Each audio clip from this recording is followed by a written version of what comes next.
Matkaa on vielä 6 kilsaa, niin nyt pitää ryhtyä hommiin. Tähän mä tässä juttelisin sitten.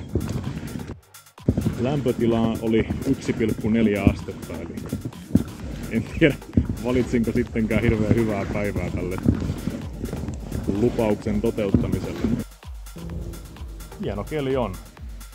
Mitä söin aamupalaksi? Vedin tuttuun tapaan Monsterin.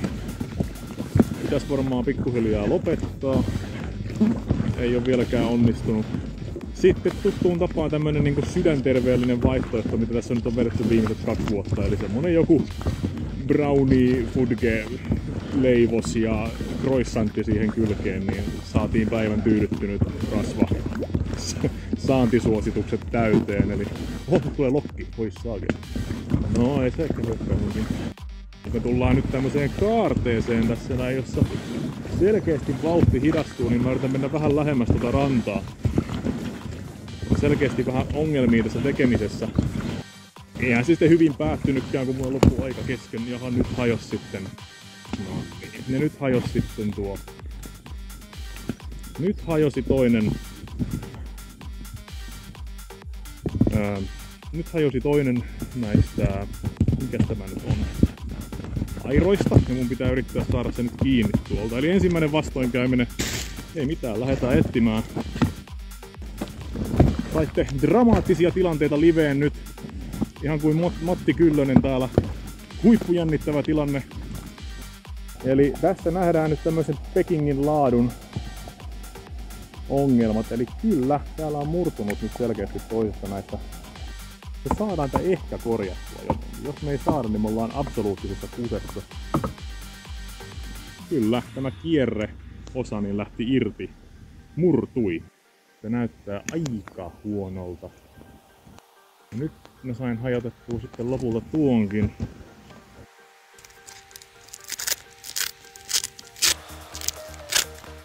No hei, kokeillaan. Katsotaan miten toimii. Ei se...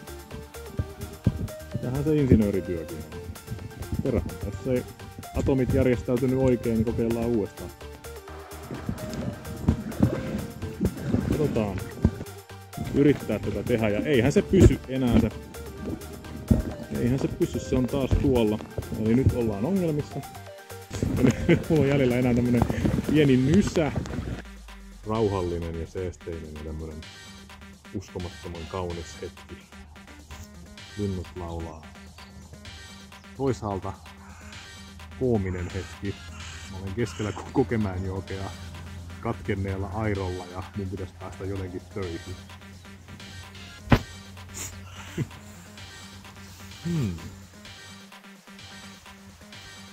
Tässä päästään myös harjoittelemaan fysiikan laskuja, eli siis jos ne niin ei integroida nyt ollenkaan, vaan lähinnä lasketaan vaan tämmöisellä keskiarvoilla nämä asiat. Eli V on S jaettuna T, eli aika ja nopeus on matka jaettuna ajalla. Ratkaistaan siitä yhtälöstä T on S jaettuna V:llä. Niin voitte kuvitella, että meillä on matkaa kuitenkin semmoinen 4 kilsaa jäljellä. Ja mulla on aikaa tässä noin 2,5 tuntia.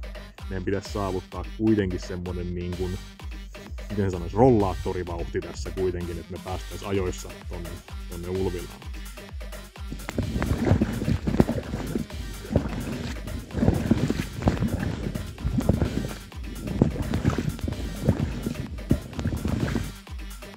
Tästä ei kuulatu mitään.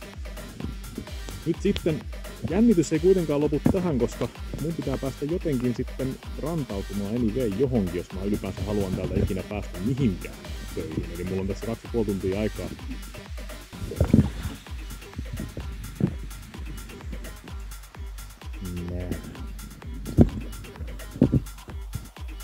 Niin kuin mä sanoin, mulla on sitä työuraa melkein 40 vuotta jäljellä, niin kyllä mä tässä joskus vielä tämän homman hoidan kotiin.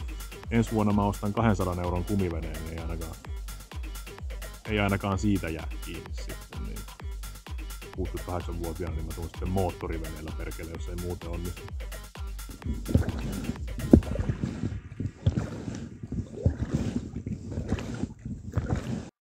Ja Kokemäenjokea vastavirtaan soutaminen puolikkaalla airolla ei onnistunut kovista yrityksistä huolimatta.